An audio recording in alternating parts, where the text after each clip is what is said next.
Now, from the Action 4 studios, Sports Director Clay Williams and Joe Bowling bring you the best in Valley High School football from the week past and for the week ahead. Highlights, analysis, and predictions from all across the Valley. It's time for Sunday Sports Extra.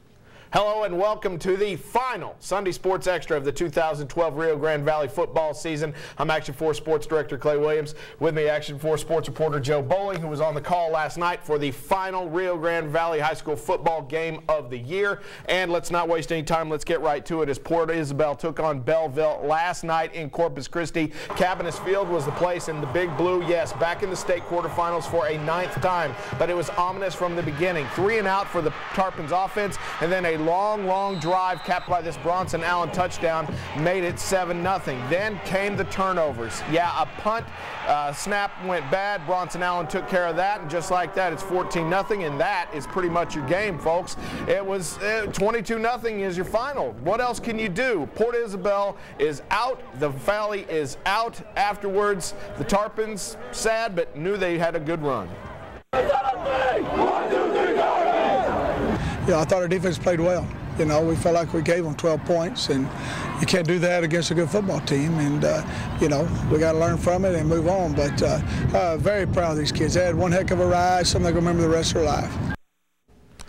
Check it out. The playoff resume of the Port Isabel Tarpons gets added to despite the loss. They have now made 9 state quarterfinal appearances, as we said, 5 fourth-round appearances. All of this since 1979. We're not like going back to like the 30s or anything. All of this since 1979. A 10-4 record for Coach Monty Stumbaugh's team. But you have to think, Joe, what might have been when you look at this game. The defense played well, but it's just those turnovers. The turnovers really hurt the Tarpons. Yeah, right out of the gate, the first snap over the punter's head kind of sent the tone that, oh boy, you know, and I said it during the broadcast, one time you can come over something like that against good teams, maybe. 2 times generally seals the deal, you're going to get beat. And then you add to the fact that, again, you see here, the speed of the defense of the Brahmas made perhaps the biggest difference in the world, because you had all those turnovers and fumbled snaps and things like that going on. But there was the real deal. Were they ever going to be able to solve that? The defense played their hearts out. What a great night. Yeah, you see there's the safety right there as the punter goes in the back of the end zone, and that ended up being, you know, 22-0. 12 points basically given to the Belleville Brahmas in this game. But like you said, Joe, that seawall defense, man, did they look good last night. If only the offense could have been quite as up to the task as the defense was. Well, they really did, and let's break it down. On the first drive, it was they had to come out on the field and already look at the offense coming at them, starting on their 45-yard line, coming at you. And it looked like they were going to get a stop there, and then a real, you know, we had guys on the sideline that were animate. Joe, that was a Hollywood act that got the first penalty of the night. It would have been 4th and 4.